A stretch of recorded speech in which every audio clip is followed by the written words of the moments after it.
Hi, good afternoon. I'm Ms. Romero, and in this video, I am going to reflect on my lesson, the one I uploaded to YouTube, focused on reading skill. The lesson I uploaded to YouTube was focused on a task-based approach. I'm trying to implement Mexican pop culture and real-life situations to make learning more engaging for students. So the objective of the lesson was for students to identify key information from a reading text, such as who the text was about, why this person is important, what he won, and what he did, and general information about him. In this case, the reading was about a young Mexican math champion in 2024. I believe I was able to accomplish the objective because at the end of the lesson, students were able to present their diagrams and they were able to identify and share the most important information from the reading. Now, regarding the materials, I first used a picture of Rogelio, and students weren't able to identify him. They didn't know him, but then I showed them another picture where it said math champion. So I asked them some questions and they were able to respond. This was to introduce the topic. Then I used a worksheet in the form of a chart where students had to mention famous people, famous Mexican people, and explain why they are famous and what they do. The information was mainly generated by students. I only guided them and wrote their ideas on the board. After that, I provided them with the reading. I printed the post from Facebook, the news from Facebook, and I gave them a web diagram with the picture of the famous math champion on the center. And they had to complete it in teams.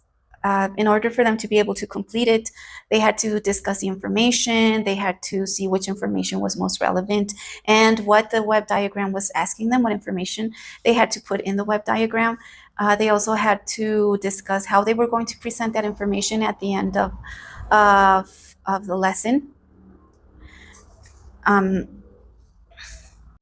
Now, in terms of techniques, I applied skimming and scanning for students to identify the information. And I also used some post questions so they were able to identify specific information.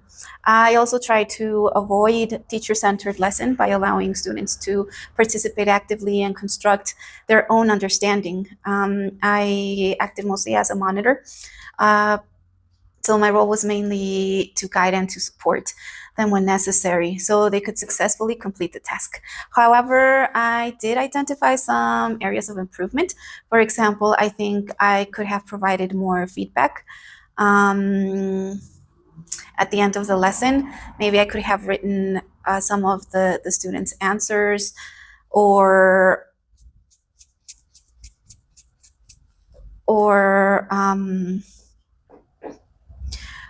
I could have helped them a little bit with pronunciation when they were presenting their work. I didn't really focus that much on pronunciation. There wasn't a stage to practice vocabulary or pronunciation. So this is something I would improve in the future lessons. Another important aspect that I did not explicitly teach them grammar or vocabulary. I usually do that in my classes, but this time I didn't. I only wrote some vocabulary on the board so that they could use it in their diagrams and it would help them explain the information. This was intentional because I wanted them to focus on comprehension and meaning rather than form. But I think a short vocabulary or pronunciation activity, it could have supported students a little bit better. I also made some adjustments to my lesson plan during the class. As you know, most of the time our lesson plans are very flexible.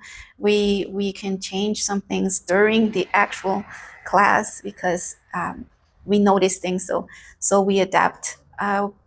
I included more activities. For example, one activity I didn't plan was the reading out loud of the text before students forming teams and discussing the information between them. Now, in terms of results, I think the most successful part of the lesson was the final presentation, the task, where students shared the information they generated.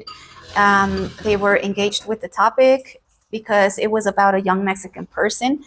Um, and the least successful part was the lead-in activity. I expected students to mention more current or diverse examples of famous people, but they mostly mentioned historical or very traditional figures like Frida Kahlo or Pedro Infante. And this showed me that I need to guide the stage more carefully in the future. Finally, I believe that my teaching philosophy was reflected in this lesson. I value giving students the opportunity to actively use language and demonstrate what they have learned. I want them to understand the purpose of the activity and feel confident in producing something meaningful. One tone of voice is something that I believe I need to change, the tone of voice. Sometimes I believe it's a little flat, and improving the intonation could help maintain students' attention and their engagement, because sometimes when we have a flat tone, students start thinking about something else.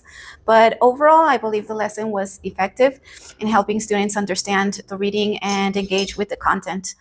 Um, so I hope you enjoy the lesson.